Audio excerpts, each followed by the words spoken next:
Ay, sorry mga kaaha. Medyo intense kasi ng mga napapanood ko online. Ha? Gusto niyo rin mapanood? Sure kayo? I mean, don't say I didn't warn you. G for another set of amazing and mind-blowing stories? Eto na, lalapag na mga kaaha. Christmas is fast approaching. Siyempre, hindi mawawala ang bida ng bawat selebrasyon. Ang lechon. Pero hinay-hinay lang dahil baka ang food trip mauwi sa trip to the hospital. Oh no! Pambihirang trip ng mga lalaki. Agaw eksena sa isang car show. Ang mga motor at motor parts na dapat ibibida lang for display, biglang nagdidilaan at pinagkakagat pa. Ano to?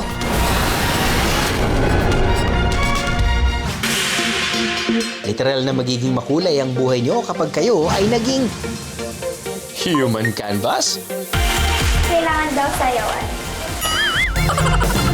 Sir Romy, rate po! Rate! 1 to 10.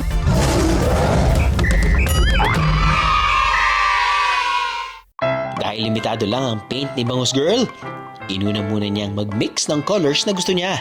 Kailangan ko po mga kaaha ng orange color dahil meron lang po tayong 4 na kulay, kaya magmi-mix na lang po tayo. Ang saya! Parang bumalik pa ako sa pagkabata. Ayan, orange na. Ayan, nakikita nyo ba yan? Yung gagayahin ko mga kaaha. Hindi yan madali. Mahirap yan. Pero for the go lang. Kagaya lang yan ng life. Pwedeng mapagod. Ang bawal is yung sumuko. Diba?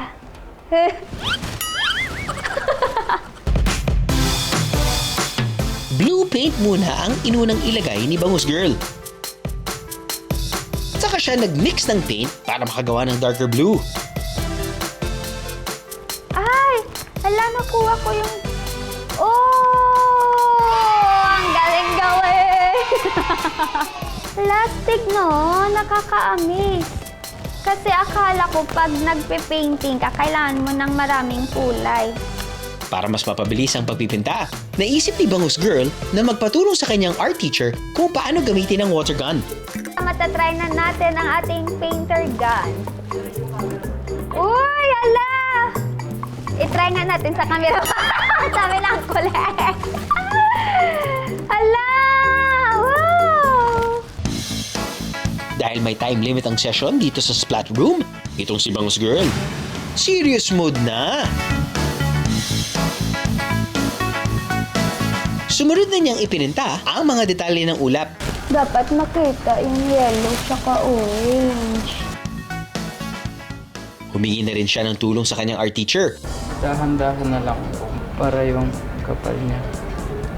Nandun. Dahan-dahan lang daw, mga kaaha. Ganyan.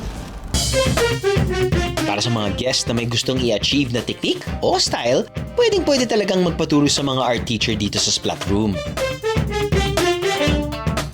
And now for some finishing touches. Dapat lagyan ko ng bangus dito. Sa water. Diba? Oh, yay! Tapos na, mga kaaha! Sir Romeo, ano po yung masasabi nyo sa painting ko? Rate po! Rate! 1 to 10. Bawal yung magsinungaling. Taas dapat. Ba't Para sa akin, 10. Wow! Sure? Kahit sabihin natin na hindi siya mukhang realistic tignan, para sa akin, nagmukha siyang modern art.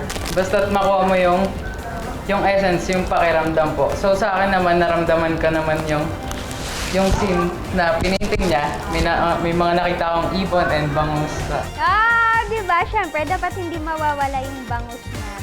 Good job, Bangus Girl! I'm so proud of myself! At dahil dyan, ang makulay mong premyo, you can now do whatever painting you like. Sige, kunin mo na lahat ng kulay at equipment na gusto mo. #deserve.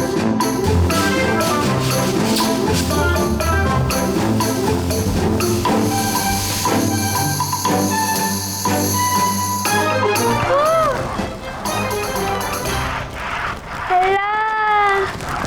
Nagkakaroon nga ng design. Habang hinihintay na matuyo ang painting, pwedeng magpasabog muna ng kakulitan with friends and family. At kapag tuyo na ang painting, pwede na itong ipabalot at i-take out. Ito na po ang finished product! Tapos na po ako mag-painting at nakita nyo po na may kamay ko po dyan na nakahulma dahil yan po ang sumisimbolo na ako pong gumawa. Nakikita nyo po may mga parang guhit-guhit. In-stylan ko po gamit ang suklay. Grabe, napagod ako dahil sobrang nag-enjoy po ako. Hindi po ba halata? Ang perfect souvenir for this trip, ang mismong mga painting na ginawa nyo. Aha!